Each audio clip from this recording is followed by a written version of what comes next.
Guys, I'm about to blow your minds.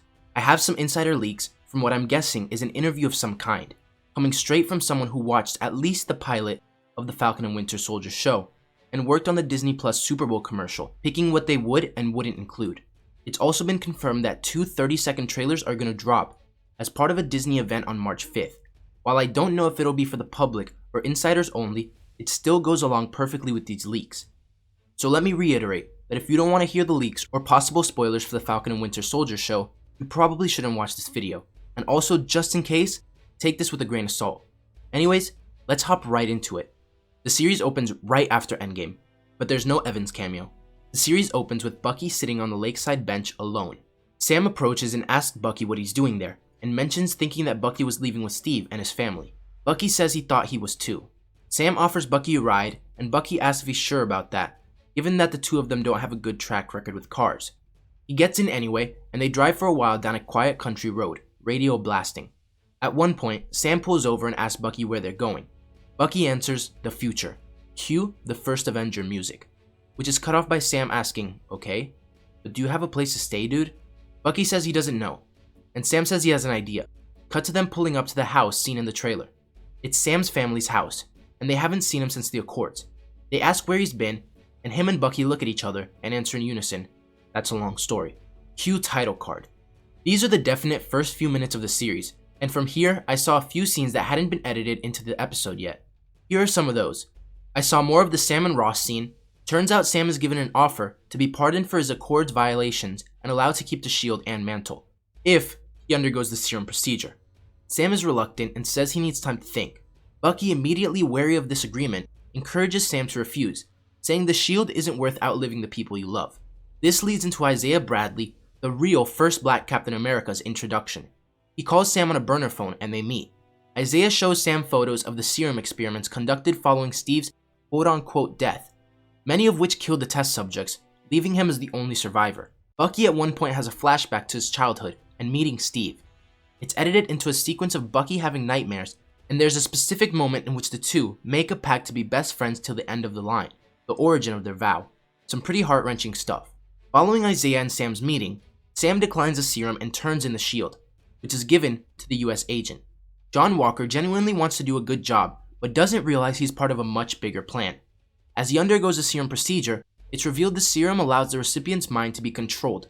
US agent fights like Cap, but hits harder and is more brutal with the way he uses the shield. The government says that Sam isn't allowed to be Cap because of the events of Civil War, but he trusts the US agent to take up the mantle. Agent 13 is leading Sam and Bucky, and they're doing missions for the government to repair their reputation after the events of Civil War. Some want Bucky to serve life in prison for his crimes, and he's haunted by his past. Publicly he's charming and witty, but when he's alone, he's clearly struggling. Very distrusting of authority because he never wants to be used as a weapon again. Agent 13 is the only one he trusts to command him, and says to her and Sam, out of all of us, you're the most like Steve. Sam and Bucky still fight and butt heads, but it's with trust and love. Sam and Bucky have to work with Zemo to stop a crime syndicate called the Alchemist. Zemo is their hostage but has vital information. They go to Madripoor, which is where Wolverine lives and was meant to be a mutant utopia, and meet Batroc the Leaper and Omega Red. They call themselves the Blip Brothers when talking to Batroc about where they've been. There's other characters that are Easter eggs that the camera lingered on, but I would have to watch it again to recognize them. They find Patch and Wolverine in a big cantina-esque scene, similar to Star Wars.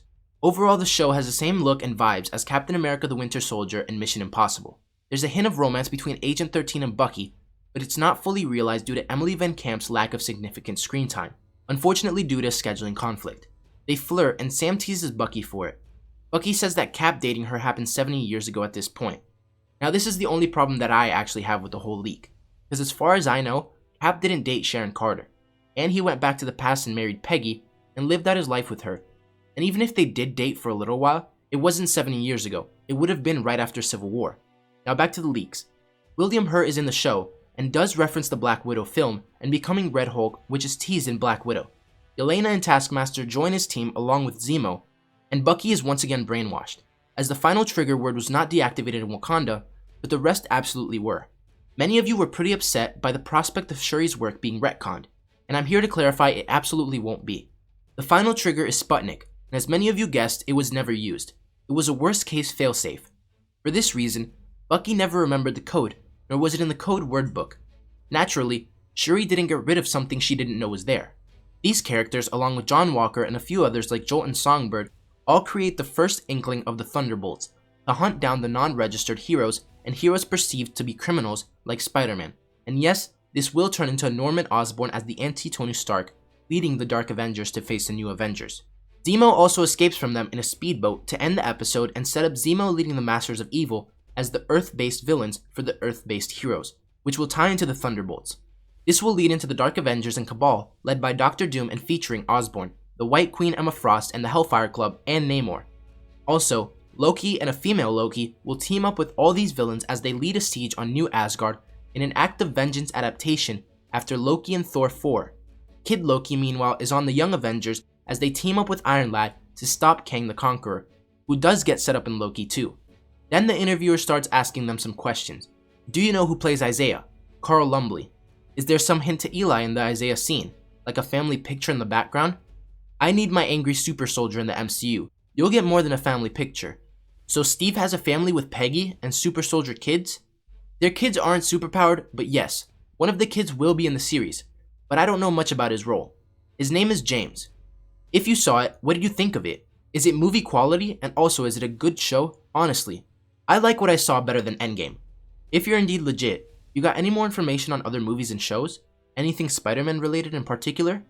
Nothing on Spider-Man. Sony isn't my arena. However, they do say something that scares me and would prove me wrong in my video from the other day. They say that Sony and Disney are negotiating a buyout, same with Disney and Warner Brothers in DC Entertainment. Disney's gonna control the world soon if these pass before Iger retires. So if this person is right, Disney's planning to buy DC, or at least trying or thinking about it.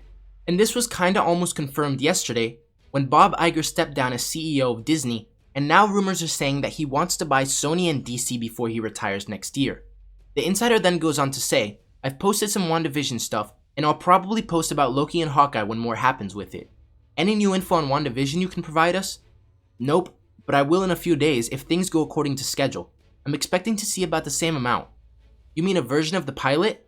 I never know what I'm seeing until I see it, but it seems these two shows are operating on the same schedule. So yeah, probably. I was inclined to believe your last post, when you limited the scope of your knowledge to trailer footage. But now you have the goods on the whole first episode? You do realize more footage will be shown on March 5th, right?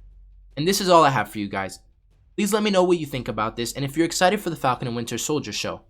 If you enjoyed the video and want to stay up to date on the latest news, rumors, and leaks, don't forget to like, comment, subscribe, and turn on post notifications so you'll never miss another video.